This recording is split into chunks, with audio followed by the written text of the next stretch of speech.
स्वामी, या पादुकांना आपल्या पवित्र चरणकमलांचा स्पर्श व्हावा अशी यांची इच्छा आहे। म्हणजे त्यांना या पादुका देवघरात ठेवता येतील आणि सदा सर्व काळ तुमच्या पायांची नतमस्तक असल्याचं समाधान त्यांना मिळत राहील। तुझी भक्ती, तुझं प्रेम कुणीही हेवा करावं असं आहे। पण मला एक गोष्ट सांग रे, किती काळ तुम्ही लोक आमच्या चरणांपाशीच घोटाळत राहणार? त्या पुढच्या पायरीवर जावंसं वाटत नाही तुम्हाला? त्याच्या पुढच्या पायरीवर पोहोचून आमच्या हृदयात स्थान मिळवावं, आमच्याशी एकरूप व्हावं असं नाही वाटत तुम्हाला? स्वामी, मी समजलो नाही। अरे किती दिवस आमच्या सगुण रूपाची तुम्ही उपासना करत राहणार? आमच्या पादुका, आमची मूर्ती, आमची तैलचित्र यांच्याच भोवती घोटाळत राहणार? नाही, आम्हाला मान्य आहे, सगुण रूपात आमची उपासना केल्यामुळे उपासनेकडचा तुमचा कल वाढतो, तुमचं चित्त एकाग्र करायला तुम्हाला मदत होते। अरे पण सकाम उपासनेची पूर्तता तुमच्याकडून झालेली आहे, त्यामुळेच तर आम्ही तुम्हाला दर्शन दिलं, आमची भेट होऊ शकते तुमच्याशी। सगुण उपासनेचा टप्पा तुम्ही पार केलेला आहे, आता पुढच्या पायरीवर सारखा आमच्या सगुण रूपात गुंतून पडू नका। मान्य आहे, आम्ही धारण केलेलं हे मानव रूप हे अल्पकालासाठी आहे, पण आमचं गुरुरूप हे निर्गुण आहे, ते चिरंतन आहे। आमच्या भक्तांना आमच्या सगुण रूपाकडून निर्गुण रूपाकडे घेऊन जाण्याचं काम आमचं आहे, आम्ही ते पार पाडणारच। अरे पांडुरंगाने नामदेवाला सांगितलं होतं, आमच्या सगुण रूपात गुंतून पडू नको, आमच्या निर्गुण रूपाचा वेध घे, त्यासाठी गुरुकडे जा। सगुण उपासनेची एक इयत्ता असते, त्यातून निर्गुण उपासनेकडे कोणाला न्यायचं हे आम्ही ठरवत असतो। आणि चोळ्या, तूही हे समजायला हवंस। अरे भक्ताला आमच्याकडे आणण्यापूर्वी ह्या गोष्टी तू त्याला समजून द्यायला हव्या। अहो, मी सांगून यांनी ऐकलं नसतं आणि ऐकून त्यांचं समाधान झालं नसतं। आणि खरं सांगायचं तर तुम्ही जितक्या योग्य शब्दात सांगू शकता ते मला सांगता आलं नसतं। आता झालं का समाधान? काय झालं समाधान?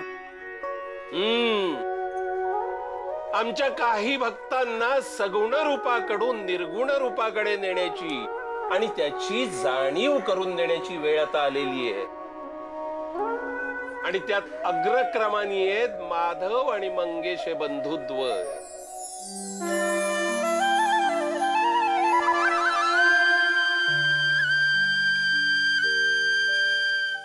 मंगेश, आपल्या घरातल्या या दत्तगुरूंच्या पादुकांची पूजा करण्याची जी परंपरा आहे ना, त्या परंपरेचा मला खूप अभिमान वाटतो बघ।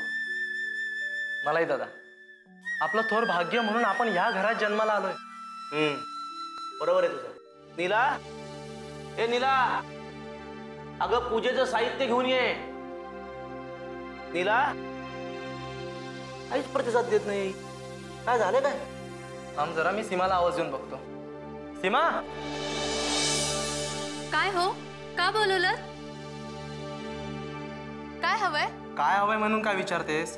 पादुकांची पूजा असते रोज सकाळची, रोजचा शिरस्ता तुला माहित नाहीये का? अजून कसलीही पूजेची इथे तयारी झालेली नाहीये, एकही वस्तू इथे जागेवर नाहीये। हळद, कुंकू, नैवेद्य आहे कुठे सगळं? मला काय विचारताय? नीला वहिनींना विचारा ना, ही सगळी तयारी करायची खेप त्यांची आहे। मी ठरल्याप्रमाणे आठवड्याचे 3 दिवस व्यवस्थित वेळेवर सगळं ठेवलं होतं, पण आता खेप त्यांची आहे। अरे पण मग ती कुठे आहे? तिने अजून तयारी का नाही केली? आता तुम्ही विचारताय म्हणून सांगते। आळस केला असणार, दुसरं काय? ए बाई, तोंडाला आवर घाल जरा। मला आळशी म्हणायची काही एक गरज नाहीये। अहो, थोडं बरं वाटत नव्हतं म्हणून जरा पडले होते, म्हटलं आजच्या दिवस पूजेची तयारी तूच कर, तर लगेच काना डोळा केला वाटतं। काय ग, मुद्दामूनच केलंस ना हे? हो, मुद्दामूनच केलं. तुम्ही आपलं नेहमी आजारीपणाचं नाटक करणार आणि त्याला आम्ही बळी पडायचं का म्हणून इतके दिवस जे चाललंय ना ते बास झालं आता. अगं देवाचंच काम होतं ना, काही झिजली नसतीस. वहिनी, देवकार्य असताना पण तुम्ही टाळाटाळ करता म्हटल्यावर काय? अगं अगदी नियमावर बोट ठेवू नकोस, हे घर आहे. हो, म्हणूनच इतके दिवस चालवून घेतलं. तुमचं आपलं वाढतच चाललंय. माझ्या आजारपणाला नाटक म्हणतेस? लाज नाही वाटत असं बोलायला? मला काय लाज वाटायची? काम टाळताना, तुम्हाला खोटं बोलताना लाज नाही वाटत? अगं निदान मोठी जाऊ म्हणून तरी काहीतरी मान दे. जेव्हा बघावं तेव्हा वाटेल तसं बोलत असते. अहो तुम्ही तरी बोला काहीतरी. हो, शांत बसा, शांत बसा. काय चाललंय तुमचं? हे बघा, आपलं भाग्य थोर म्हणून या पादुकांची सेवा करायची संधी आपल्याला मिळतीये. ती सोडून तुम्ही भांडताय कसला? आणि बघा, जर तुम्हाला हे जड वाटत असेल तर उद्यापासून पूजेची तयारी आम्ही दोघं करू. पण या घरात या कारणामुळे कलह नको, कळलं?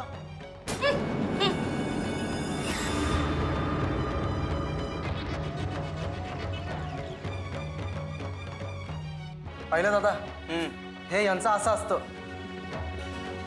खरंय बाबा, बघावं तेव्हा कायम दोघी हातात ढाल तलवार घेऊन लढायला तयार असतात. या दोघींमधलं हे द्वंद्व कधी संपणार आहे ना, हे त्या स्वामींनाच ठाऊक.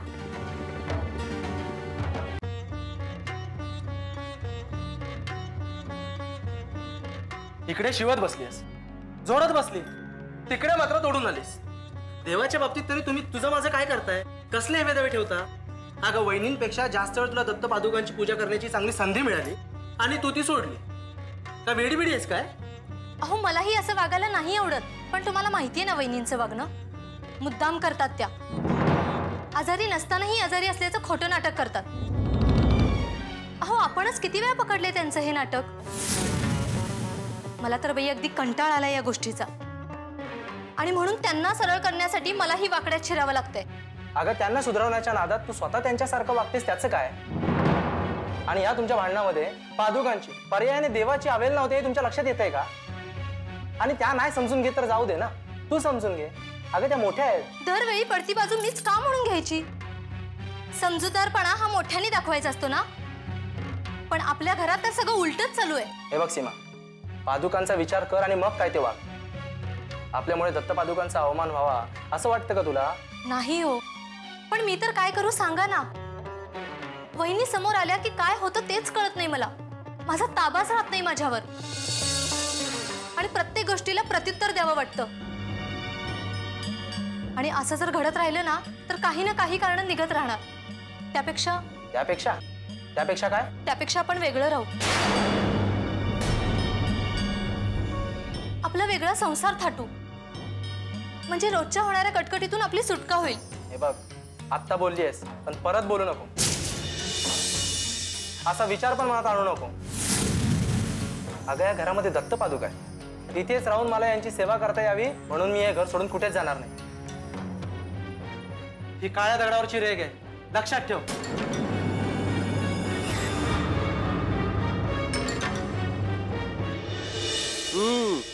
बोल मंगेशा. अरे बोल, काय गारहाणं घेऊन आलायस? कपाळावर एवढ्या आठ्या का? स्वामी, स्वामी माझ्या बायकोचं आणि वहिनीचं ही रोजची भांडणं, आणि त्या भांडणामध्ये आम्ही दोघे भाऊ भरडले जातोय. त्या दोघींचे एकमेकींशी अजिबात पटत नाही. त्या दोघी एकमेकींसमोर आल्या की मांजरीसारख्या गुरगुरतात. स्वामी, आज सकाळचीच गोष्ट. आमच्या घरातल्या दत्त महाराजांच्या पादुकांच्या पूजेची तयारी कोणी करायची यावर त्यांची झोंपली. अरे तुम्ही दोघं भाऊ होतात ना, तुम्ही समजवायचं त्यांना. पण कधी कधी तर वाटतंय की आमच्याच हाताबाहेर जाणार आहे ते. पण स्वामी, आपणच यातून काहीतरी मार्ग काढावा, त्यांना सद्बुद्धी द्यावी. स्वामी, यावर काहीतरी उपाय सुचवा. म्हणजे तुझ्या बायकोनी सुचवलेला उपाय तुला मान्य नाही तर? स्वामी, आता आपल्यापासून काय लपलंय? मला माझं घर सोडणं अजिबात मान्य नाहीये. अगदी योग्य निर्णय आहे तुझा. यापुढेही या निर्णयावर ठाम राहा. अरे तुमच्या भावाभावातलं हे नातं, हा बंधुभाव, हा असाच ठेवा. हे नातं मजबूत ठेवा. पुढचं सगळं आम्ही सांभाळू.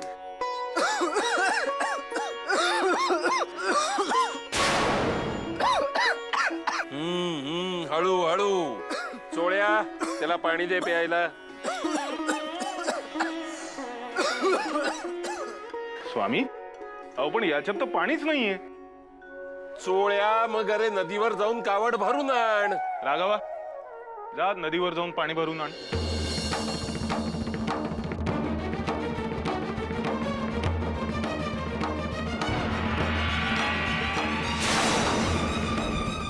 हा घ्या पेढा आणि असेच 21 जणांना पेढे वाटायचे. हा, साखळी तोडायची नाही. हा, चला. अरे श्याम, अरे किती दिवसांनी भेटतोयस? कसा आहेस? एकदम ठीक. आणि तू आणि तुझं कुटुंब कसं आहे? मस्त मजेत आहे. हा, अरे बरं झालं तू भेटलास. हा घे पेढा. कसला रे? मुलगा झाला की काय? नाही रे, तसं काही नाहीये, पण हा स्वामींचाच आशीर्वाद आहे असं समज. हा म्हणजे प्रसादाचा पेढा आहे हा. हो, तसंही समज. हा, पण हा पेढा खाल्ला की झालं असं नाही हो, पथ्य पाळायचं. आता तू 21 जणांना पेढा वाटायचास आणि त्या 21 जणांनी आणखी 21 जणांना पेढे वाटायचे. थोडक्यात काय, ही साखळी आहे आणि आता तूही या साखळीचा घटक आहेस आणि त्यामुळे ही साखळी सुरू ठेवायची जबाबदारी तुझ्यावर आहे. 21 जणांना पेढे वाटलेस की तुझं काम झालं आणि तू असं केलंस तर स्वामींची तुझ्यावर कृपा होईल. आणि जर काही साखळी तू मोडलीस तर मात्र बघ हो, स्वामींची अवकृपा होईल हो तुझ्यावर. असं कसं होईल? स्वामी असं का करतील? अरे उगाच कोणाचं का वाईट करतील ते? अरे उगीच नाही, साखळी तोडली म्हणून ते शिक्षा करतील आणि साखळी सुरू ठेवलीस तर ते कृपा करतील. असंच आहे ते. अरे कित्येक जणांनी हा अनुभव घेतलाय. ज्यांनी ज्यांनी साखळी मोडली त्यांना वाईट अनुभव आले आणि ज्यांनी पेढे वाटले ना त्यांना लाभही झालाय. तुला हवं तर अनुभव घेऊन बघ. मोड साखळी, मग कळेल. नाही रे बाबा, अरे उगाच कोण विषयाची परीक्षा घेणार? मी वाटतो पेढे. पेढे वाटायला काय हरकत आहे? आणि इतक्या सोप्या मार्गाने जर स्वामींची कृपा मिळणार असेल ना तर मी नक्कीच वाटेन पेढे. वाट वाट वाट.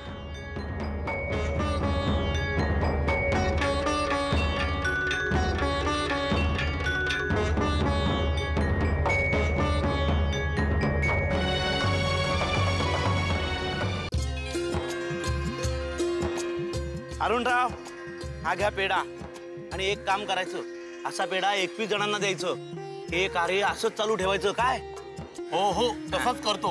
अहो स्वामींचा कोप कोण ओढून घेणार हो? हा घ्या तुमचा पेढा. स्वामींसाठी 21 जणांना पेढा देणं हे खूप पुण्याचं काम आहे. फारसं कठीण नाही ते. काय मी ही साखळी सुरूच ठेवतो, तुम्ही काहीही काळजी करू नका. अगदी बरोबर आहे. चला चला चला, कामाला लागा.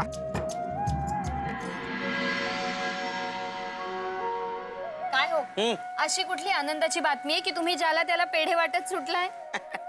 अगं असं काही घडलेलं नाही, पण काही विपरीत घडू नये आणि चांगलं घडावं ना म्हणून आहे सगळं. काय आहे, माझा एक मित्र आहे ना श्याम, तुम्हाला भेटला रस्त्यात. त्याने मला हा पेढा दिला आणि मला म्हणाला असे 21 जणांना पेढे वाट, म्हणजे स्वामींचा आशीर्वाद लाभेल तुला. आणि तसं नाही केलं तर स्वामींचा कोप होईल. म्हटलं पेढेच तर वाटायचे ना, वाटूयात. उगाच स्वामींचा कोप व्हायला नको ना. हो खरंच, तुम्ही ते पेढे लवकरात लवकर 21 जणांना वाटून टाका, म्हणजे स्वामींची आपल्यावर कृपा होईल आणि आपल्या मनासारखं होईल अगदी सगळं. अगं तेच तर काम करत होतो ना मी. वाटेत 20 जणांना पेढे दिले. आता एकच पेढा राहिलाय, तो द्यायचा आहे. मग तो पेढा घरी कशाला आणलात? अगं आपल्या घरच्याच माणसाला तो द्यायचा आहे. आपल्या मंगेशला हा पेढा दिला ना की मी सुटलो. मंगेश भाऊजींना? त्यांना कशाला? उगाच स्वामींची कृपा त्यांच्यावर झाली म्हणजे मग? अगं चांगलंच होईल की ते. काय झालं तरी माझा धाकटा भाऊच आहे ना तो. हो, पण हे त्यांनी मानलं पाहिजे ना. मोठा भाऊ जे काही सांगेल ते ऐकणार आहेत का ते? तुम्ही सांगितलेली पथ्य पाळू शकणार आहेत का ते? अहो त्यांचा या गोष्टींवर अजिबात विश्वास नाही. साधा कधी अंगारा सुद्धा लावून घेत नाहीत ते. आणि मग ह्या बाबतीत त्यांनी तुमचं नाही ऐकलं म्हणजे काही नाही. मी म्हणते 21व्या पेढ्यासाठी तुम्ही अगदी चुकीची व्यक्ती निवडलीत. आपण 21 जण असे निवडले पाहिजेत जे ही साखळी कायम सुरू ठेवतील. आता आपण निवडलेल्यांपैकी कुणीही साखळी मध्येच तोडली आणि त्याचं पाप आपल्याच माथी लागलं म्हणजे हा विचार केलायत का तुम्ही? हा तू म्हणतेस त्यात तथ्य आहे, पण तू काय काळजी करू नकोस. माझं बोलणं नाही डावलणार तो. आधी तू स्वतःचं वागणं सुधार. आता मी काय वागले? आत्ताचं नाही म्हणत मी, सकाळबद्दल बोलतोय. सकाळी बरं नसल्याचा बहाणा करून तू पूजेची तयारी करणं टाळलंस आणि वर त्या सीमाशी भांडण सुरू केलंस. अहो खरंच बरं नव्हतं मला. इतकं डोकं ठणकत होतं माहितीये, म्हणून तिला म्हटलं आजच्या दिवस पूजेची तयारी तूच कर. तर पराचा कावळाच केला तिने. मला काय माहिती ती एवढा तमाशा करेल. आता इतकं डोकं दुखत होतं, डोकं ठणकत होतं, म्हणजे डोकं फुटेल असं वाटलं मला. तुम्हाला ती मला किती बोलली ते दिसलं नाही. माझीच मेलीची बडबड दिसते. माझी ना मुळी कदरच नाहीये तुम्हाला. अहो आता इतकं डोकं दुखत असताना पूजेच्या तयारीत काही कमी राहायला नको म्हणून तिला सांगितलं मी. असं होतं. बरं बरं, जाऊ दे, झालं ते झालं. झालं ते झालं म्हणून नेहमीसारखा पडदा टाकू नका तुम्ही. काहीतरी उपाय काढा. तर उपाय करा म्हणजे काय करायचं मी? खरं सांगू का, हं. मला ना आता एकत्र राहण्याचा कंटाळाच आलाय. रोज काहीतरी निमित्त निघतं आणि भांडणं होतात. डोक्याला ताप झालाय रोजचा. त्यापेक्षा मी काय म्हणते, आपण वेगळे राहिलो तर? नाही, हे शक्य नाही. हे बघ, पुन्हा असं अजिबात बोलू नकोस. अगं आम्हा दोघा भावांना दत्तगुरूंच्या पादुकांची सेवा करायची आयुष्यभर, आणि ती फक्त एकत्र राहून करता येईल. इथून वेगळं झालं तर कुणाला तरी एकाला ती संधी गमवावी लागेल. नाही, ही कल्पनाही मी सहन करू शकत नाही. आणि असल्या क्षुल्लक कारणांवरून परत वेगळं व्हायची भाषा करू नकोस.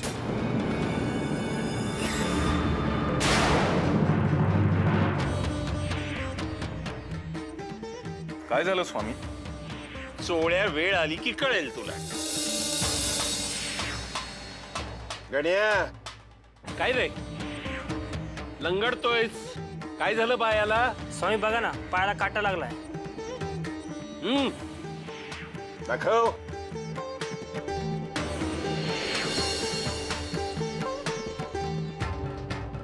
अरे ही जखम तर चिघळलीये. स्वामी काहीतरी उपाय करा ना. अरे आता आमच्याकडे आलायस ना, मग निर्धास्त राहा. आम्ही बघतो काय करायचं ते. सोहळ्या, जा समोरच्या कडुलिंबाचा पाला घेऊन ये. तो वाटून त्याचा चांगला लेप बनव आणि घेऊन ये. राघवा, अरे ऐक रे. राघवा, या कडुलिंबाचा पाला काढ आणि त्याचा लेप करून त्यांच्या पायानं लगेच लाव. हा?